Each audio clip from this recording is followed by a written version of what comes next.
Hello, this is an A-level further maths video. We're looking at the core pure maths textbook 1. We're still working our way through chapter 1. We're looking at section 1.3 in this video, which is to do with something called complex conjugation. And this idea is going to help us divide a complex number by another complex number. So to lead us into this, you might remember in the last video we looked at how to multiply complex numbers together.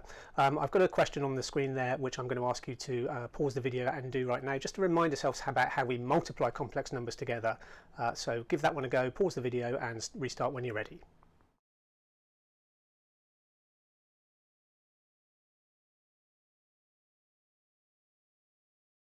Okay then, let's work through this one together. So here's what you should have done. We have the number 5 plus 8i, and we're multiplying it by 5 minus 8i, and we're just going to expand our brackets as normal. So 5 times 5 gives us 25. 5 times the negative 8i is minus 40i, and then the 8i here times 5 gives us plus 40i, and then finally the 8i times the negative 8i here gives us minus 64i squared. So now we just need to simplify this. Now notice that I squared, of course, is just the same as minus 1. So for the real part of this answer, we're going to end up with the 25 minus a negative 64, which becomes 89. And notice here that the imaginary sections here, the imaginary numbers here, the minus 40i and the plus 40i, are just going to cancel out. So we end up with that answer there, which is just a real number, and it's 89. So this is quite an interesting situation, really, because we've multiplied two complex numbers together, and we've got ourselves a real answer. And I chose this particular example specifically because I knew that was going to happen, because this highlights a particular result which I'd like you to, on the next slide here, I'd like you to see if you can have a go at proving. So here's the result here. If we have two complex numbers here, a plus bi and a minus bi, I would like you to prove that when you multiply those two numbers together, you get a real number as the answer.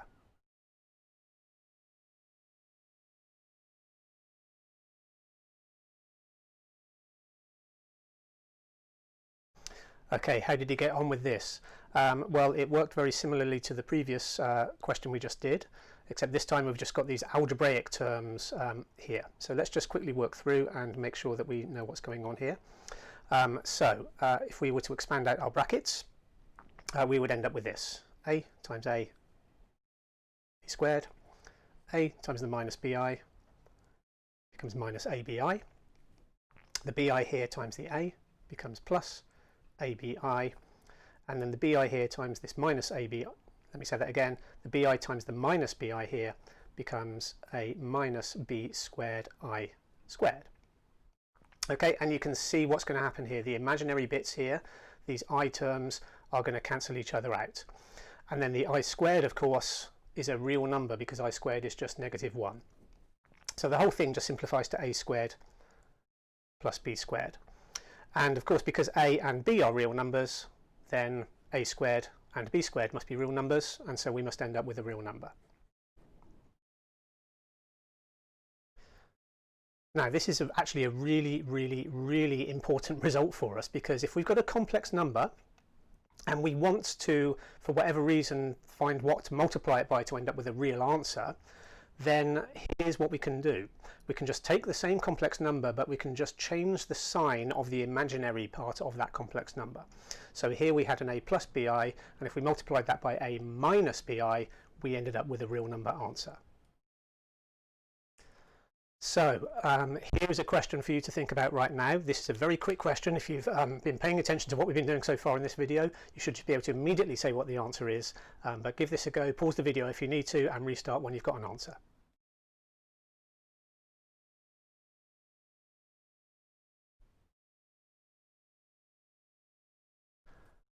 Okay, so hopefully if you know what's going on here, you will know straight away that the number we could multiply 3 minus 2i to get a real answer, well, if we multiply by 3 plus 2i, then those imaginary parts are going to cancel, and there's our answer to the question. So all of this leads us to a really, really important definition here. The complex conjugate, or often we just say the conjugate of a complex number, is the number which we get when we change the sign of the imaginary part. So if we started off with a number a plus bi, then the conjugate of that number would be a minus bi. Another important piece of notation which you may see being used is if we have a complex number, let's call it z, then z star is representing the conjugate of that complex number. Now, why on earth is this useful to know? Why do we care about these conjugates? Well, one reason is because it's going to help us do divisions of complex numbers. Let's have a look at the example together that I've put on the screen there. So we're going to try and do this division of 7 minus 4i. We're going to try and divide that number by 4 plus 3i.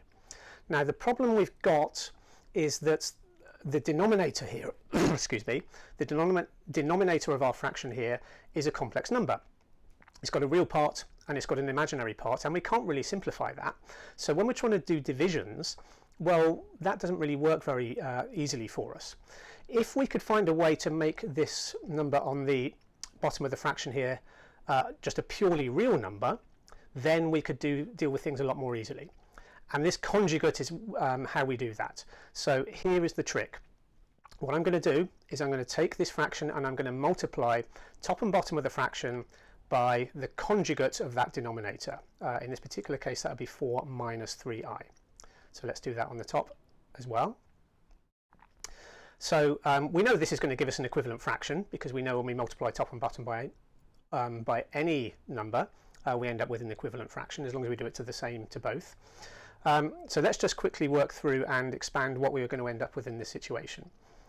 So we're going to end up with here 7 times 4, which is 28, 7 times the negative 3i, which is minus 21i.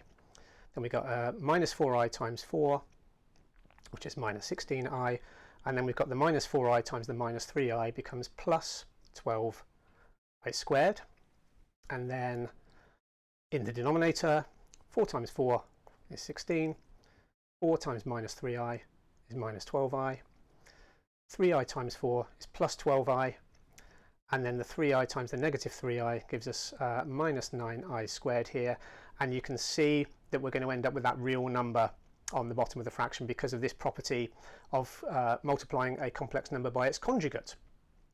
Okay, I'm just going to simplify this out here. If we use the I squared as negative 1 and we collect terms together, we end up with 16 minus 37i over 25, and you can check that yourself if you need to. And we could leave our answer like that, or what we might want to do is we might just want to separate out the real and the imaginary parts here. So 16 over 25 is the real part, and then we've got minus 37 over 25 is the imaginary part there. So there's our final answer in the form that we need it. Okay, do you see how it works? Let's see if you can do one yourself then. So here's a division for you to do without using your calculator. Can you do that division there and write your answer in the form that we need it? Okay, pause the video, have a go, and restart when you're done.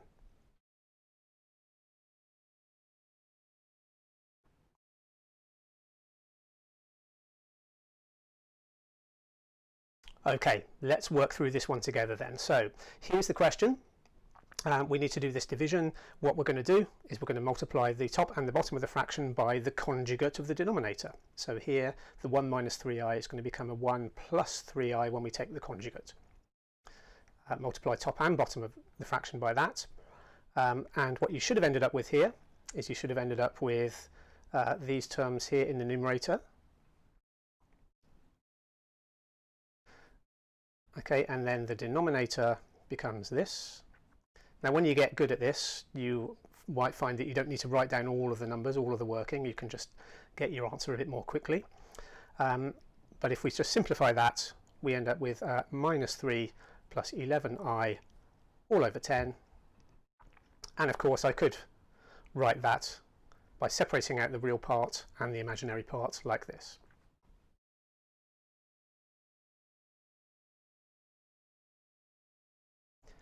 Now, of course, you could always use your calculator. Don't forget that wonderful complex number mode on your calculator. That will do these calculations for you as well. But it is important to know how to do it by hand. And this idea of the conjugate is going to crop up again a bit later on in the chapter. So it is really, really useful for us to know about that idea as well.